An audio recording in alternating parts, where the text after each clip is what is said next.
Hi Mary. Hi. Thank you for joining me today to do this interview, and hello to all of our followers and viewers. How have you been coping during lockdown? Boring, really. Yeah. It's different, isn't it? You have to get used to coping in a different way with things. Yeah. Yeah, it's strange. And sometimes it's hard to get a fix on the week, knowing what day it is, because nothing is quite in sequence anymore. Yeah, sometimes I wake up and I'm like, is it Monday or is it Saturday? Yes. Okay. So thank you for doing the interview with me today. We've got some set questions that we're going to discuss. We're mostly going to be talking about your novel, The Marsh People, and your sort of influences. So I guess the sort of more obvious question to start off with is, what was your inspiration for The Marsh People? Well, I think there were two or three things that sort of joined, and one of those certainly was to do with an experiment that I read, because I've been working in mental health for a long time, and I read an experiment by someone called Seligman and his mate Meyer about learned helplessness. And they'd taken dogs and put them into sort of boxes which were divided in half, and in one half the floor was electrified. So if the dogs jumped over, they got a shock. Now, I mean, this experiment went on for quite a long time. The dogs learned that they could not escape. They learned to be helpless. So even when the electricity was turned off and they could escape, hardly any of them bothered to try. Yeah. But one or two did try and made a run for it, even though they didn't know where they'd get their next meal from or where they'd shelter or anything, because they'd had all that in these sort of kennels. So I thought that's interesting, and I think people are a bit like that. Most people will put up with a lot as long as it's a reliable kind of way of life. But others will seize an opportunity and take advantage of it and go for it. Yeah. And so that idea intrigued me quite a lot, really. And I thought, well, what if we turn the experiment on its head and we had the dogs in charge? So the dogs are in charge of the people. Yeah. And the dogs themselves are sort of guided by people that we don't really get to know about in the book, called the masters. Yeah. Who sort of make the dogs, order the dogs to do things and round up the people and so on and so forth. So it sort of turned it on its head, really, and the story is about somebody, a young man, in this horrible city where the people are forced to live, who decides he can't bear it anymore and he's going to leave, no matter what. And the trigger for him doing that is because a neighbour, his next door neighbour on the shared balcony in the apartments they live in, she dies and her child is left, and the child appeals to him, and he remembers suddenly how old he was when the masters came. It was about her age, and a lot of memories are sort of triggered. He thinks that I can't bear to let her be taken away, let the masters deal with her. So I'm going to take her, and we're going to leave this horrible city and find a new life somewhere else. So they're one of the ones that jumped out of the box, if you like. You know? So it was sort of there, it was like pulling a thread, really, once you've got the first idea.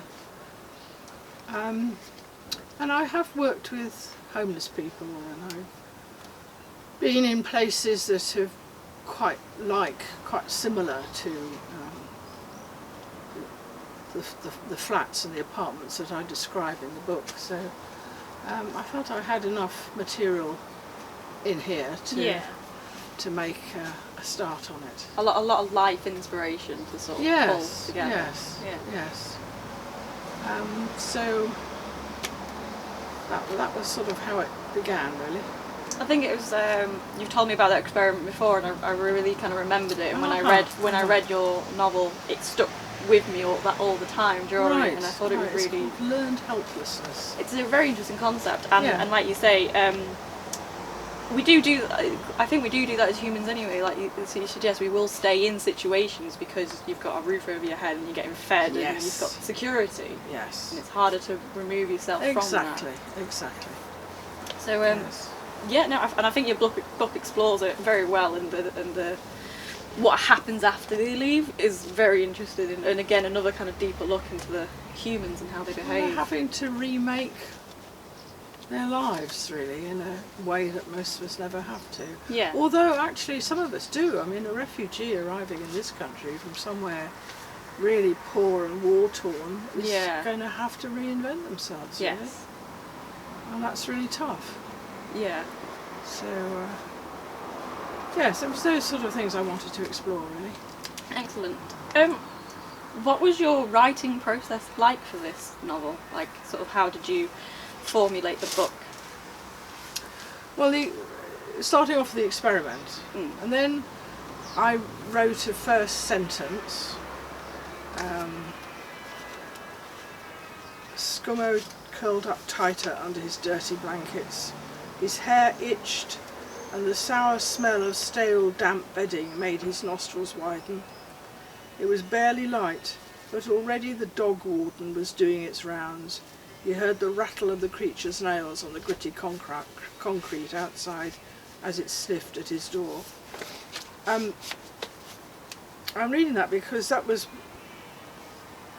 sort of feeds into an experience of going into a very large building in Shrewsbury, actually, which had been empty for a long time, and a group of artists was thinking of taking it over as a sort of set of studios, but people had already been sleeping rough in there, and there was sort of discarded bedding, and it just had a sort of an atmosphere about it. And I thought there's something familiar and yet unfamiliar about this, and I made some notes, and I started off with that, of a young man waking up in that sort of situation, kind of environment.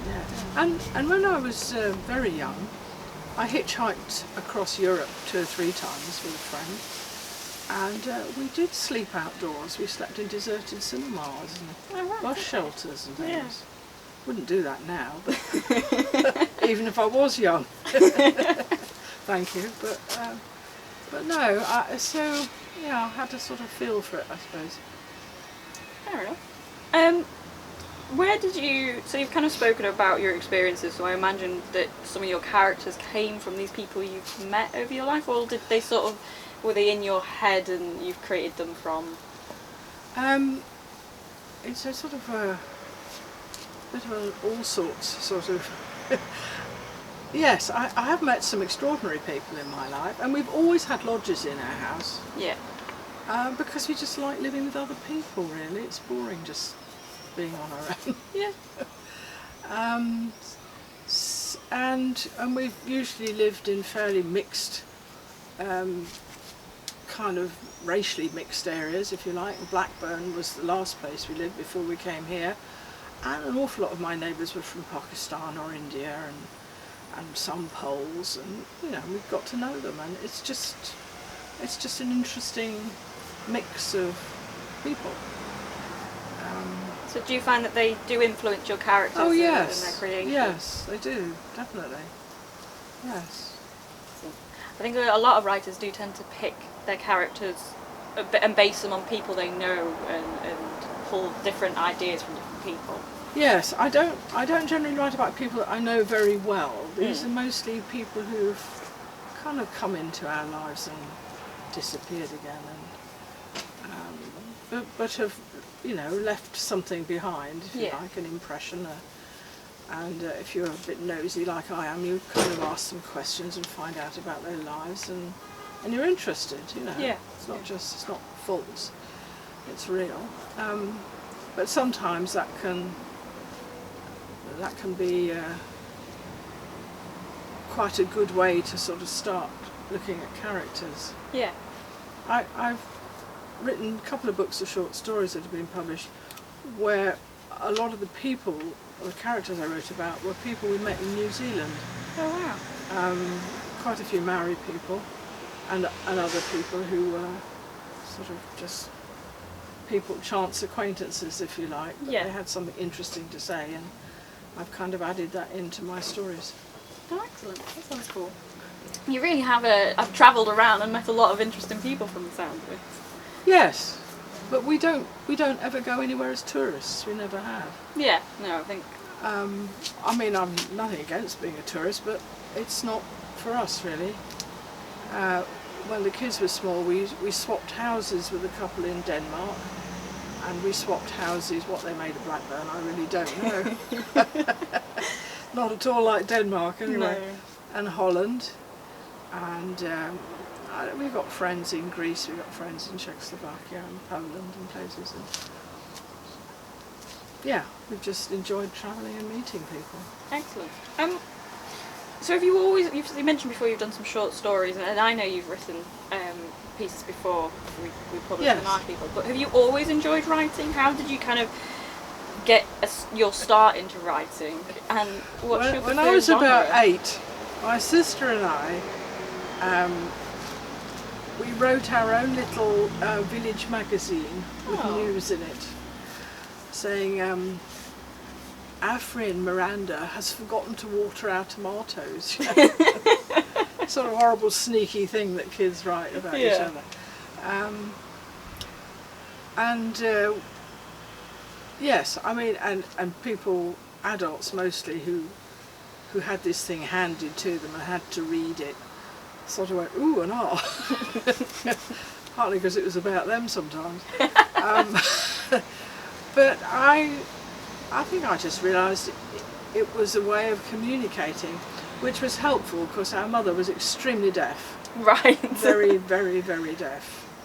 And half the time you'd call her and you'd be shouting across the room and she wouldn't hear you, Oh, you know. bless. So writing things down became an option. Yeah, good way to 'Cause, communicate. yeah. And what's your kind of preferred genre, if you have one, to write in, sort of?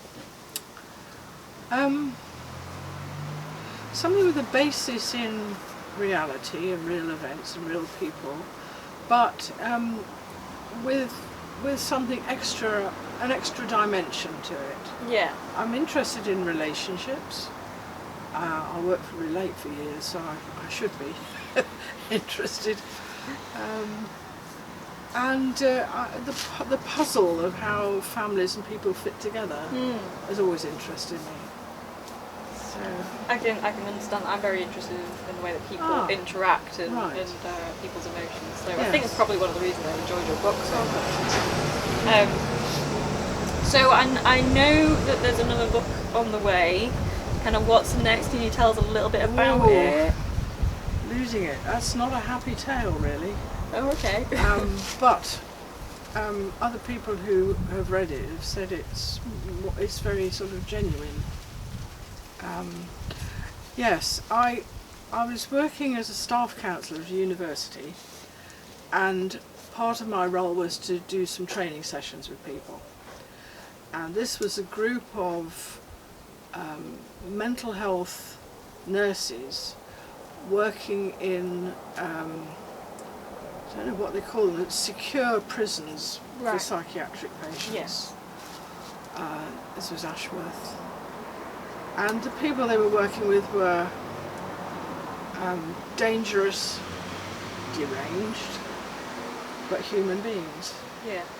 And the staff, I was just struck in the training session at how caring the staff were and how understanding they were of their patients' needs, and how they managed to cope with a terrible situation, like somebody trying to dig his own eyeball out or stuff like that. You know, you can't imagine that really.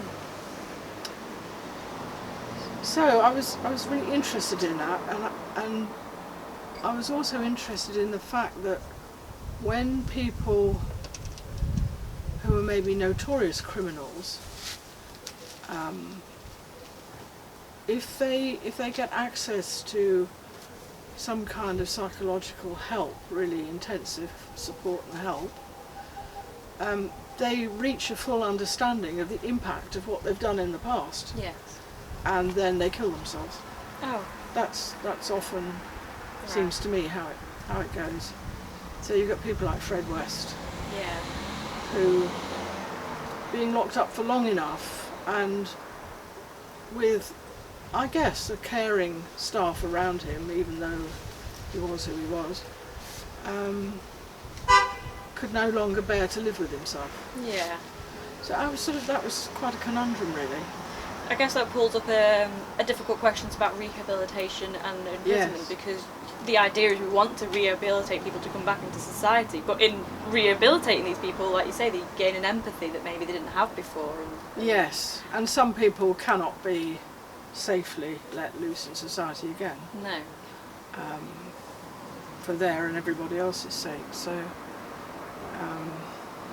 So does your book kind of explore? it does. It's a first person narrative from a woman who is locked up for killing her children. Right. Okay. But for her, that's a kind of distant, third-hand sort of memory. She can't really connect with it Yeah. until there comes a time when she absconds from the hospital during her sister's funeral and goes back to the part of Belgium where she was when she did actually kill her children. Yeah. And it finally clicks, the reality of what she's done finally hits home, and she can't bear it. Right. So I won't tell you any more. Yeah. It's not, as I said, it's not a happy tale, but I think it is. It's a genuine tale. I mean, Yeah. it's real. Right. It's a real story, if you like. Yeah. I think it'll be a difficult read, but a very interesting read. Well, so people have said. So. I think, and it'll probably highlight. There's not many people talk about that. That's the first time I've heard of prisoners finally coming to terms with what they've done and then not being able to cope. I think so. I think that's opening a doorway to a new conversation that's not really It probably been had that is, much. actually. Yes. Yes. Could be interesting. So on a slightly lighter note, Good. who was your biggest influence to your writing and growing up, literary wise? I really like Mary Webb, actually. Yeah. And living in Shropshire, that seems quite appropriate because she was from around here. Yeah, I think that was my favourite book for a while, and I read Daphne du Maurier. I'm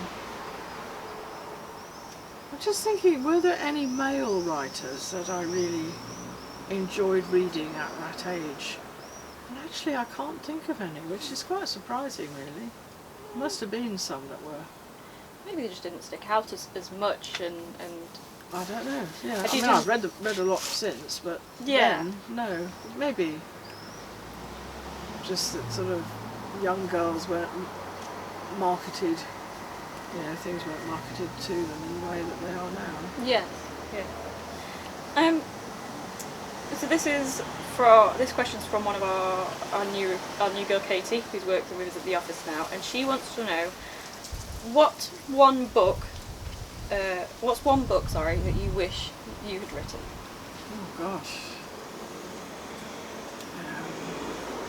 I would quite like to have written The King's General in the West by Daphne du Maurier. Yeah. It's a good story, it's a cracking read, it's got bits of history in it, and it features a woman who's slightly disabled, and that's a bit different. I like Maya Angelou.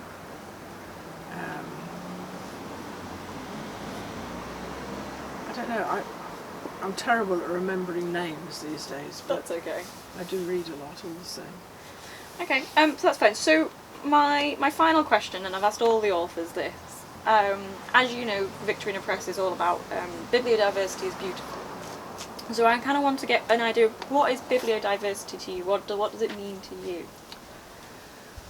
It means that people whose voices are not heard, get some sort of say and get their voices out there so they can be heard. I think so many sections of communities are without a voice at the moment. They're not heard. They're not even seen half the time. Yeah. And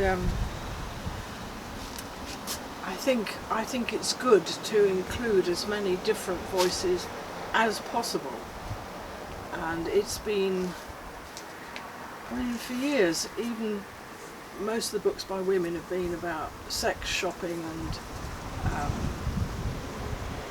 don't know, fashion, romance, but that's really not for me. I don't enjoy that. It's all been said and done so many times.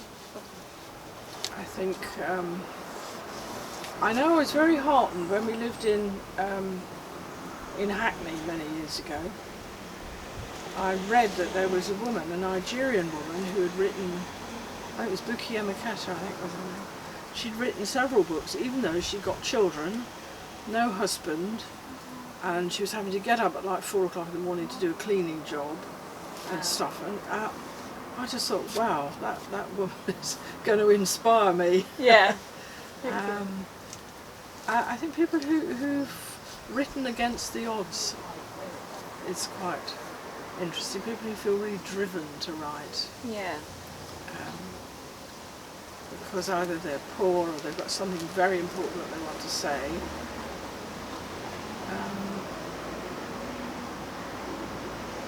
Yes, there are so many unheard voices. Yeah, kind of going back to what you were saying, when you were growing up, you were more drawn to the female writers you could find, but there was more male writers kind of being pushed out there. But you were drawn to the female writers.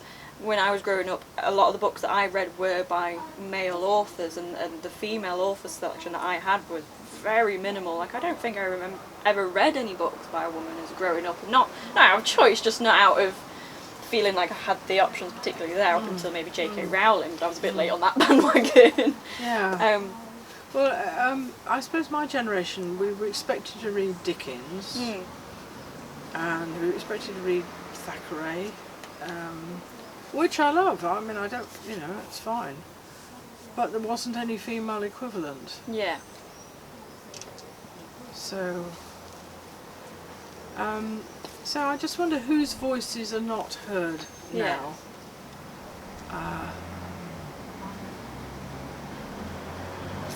Well, I think the old, for a start. And then they often don't have the energy to write and do everything else that's associated with it, which is where I'm fast arriving at, I think. I think a lot of publishers don't want to take the risk on an older writer either, which is a shame. I wouldn't say you're old, and I wouldn't say that any of our authors are particularly old, but we've taken a risk on some of them, and they've produced some amazing books. And if they'd never found us, who knows what would have happened to their work. Absolutely, absolutely. That's why it's so valuable to have bibliodiversity. Age, race, sex, social standing, mental attitude, whatever you like, really. Yeah. And if it's sort of well presented and readable and interesting, I think everybody should have a chance to look at it. Yeah, we agree. I agree, and we at Victorina Press do agree. So thank you very much for doing this interview with me today, Mary. I really liked your answers. I think they're very inspiring and interesting. If anybody has any other questions that they would like to present to Mary, please do get in touch.